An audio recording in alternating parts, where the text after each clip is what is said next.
All right, what's good, y'all? It's been a minute. Most of you know I've been overseas for the majority of the year, but I'm back. I've been back for about 2 months, and I've done a lot of work to the car since I've been back.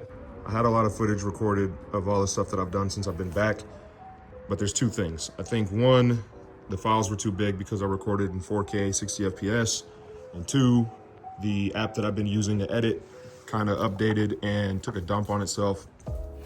It's pretty much worthless now. So I'm editing with iMovie until I can find something different. So what I'll do is give a brief rundown of everything that I've done to the car since I've been back. For starters, I came back briefly in about May, give or take, and got the process started with getting a built 1MZ. I'm having it built down in Liberty Hill at Texas Vintage Imports.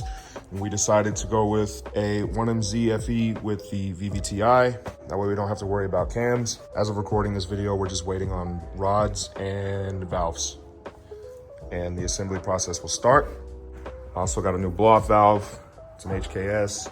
When I got back, I took out the K-Sports and replaced them with BC Racing coils. These things are awesome. I got the 10/8 spring rates on them. They're the ultra lows. I think they feel great. I also did the GR Corolla front end brake upgrade. These are GR Corolla calipers. These are RC350 rotors. They're 356 millimeter. It's about 14 inches.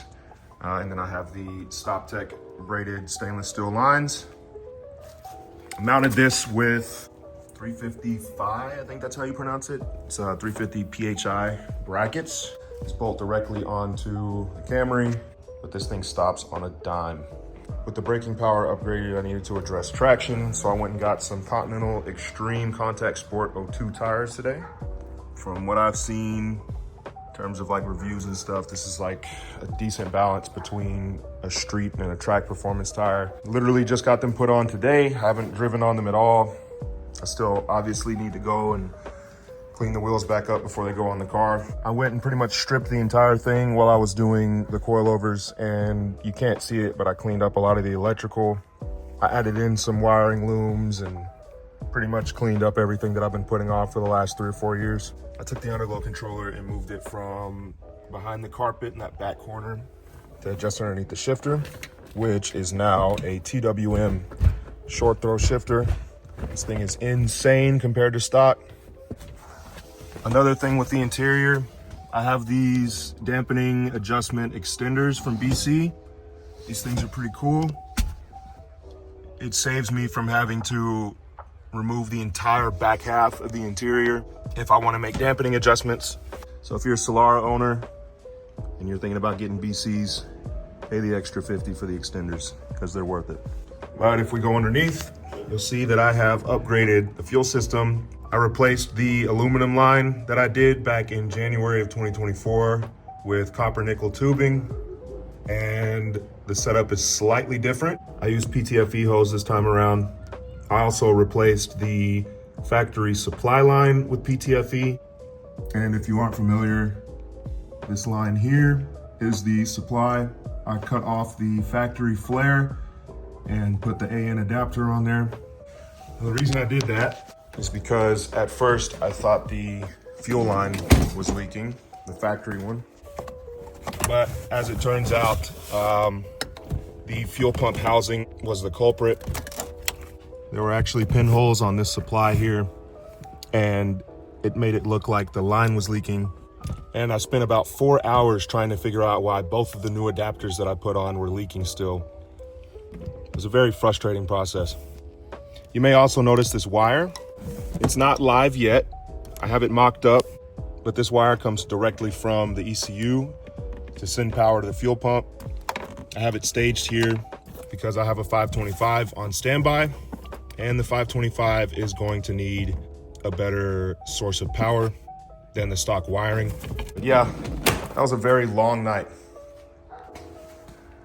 Another experience that I had these last 2 months, you notice the sway bar bushing back there is red. It's because they're poly now. I bought the Problem Solving Bushings Poly Kit for the Toyota Solara. And I'm here to warn everyone that nothing else on that kit fits on the car, none of it. The only thing that I can confirm to actually fit on the car are the sway bar bushings. Do not buy that kit. It was an entire fiasco dealing with them, and they will make you pay to return them. Don't do it. I also went and took care of the exhaust setup. I got rid of the duals, and I went with this Vibrant TPV muffler.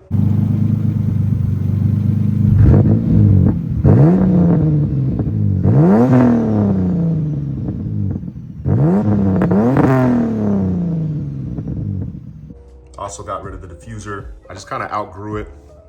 Wasn't really into it anymore, so I sold it. The fab work looks really good. It's kind of dark, so I don't know if you can see it all the way, but I like it. I have an E153 with the CAS LSD on standby for the new engine. I have TCS axle stubs for the MR2, and I'm currently waiting on a custom order from the drive shaft shop for upgraded CV axles.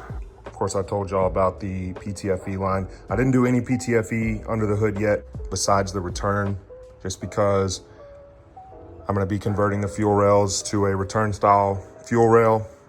I'm either gonna be converting or I'm gonna buy return style rails, because they do make return style rails for the 1MZ, they're just rare. But yeah, that's about it in terms of updates. I know it's been a while. Like I said, I've been overseas for the majority of the year, and I have been fighting with editing YouTube videos for the past 2 weeks. But we are in the home stretch. Like I said, just waiting on rods and valves. I got a lot of stuff on standby, including a new turbo.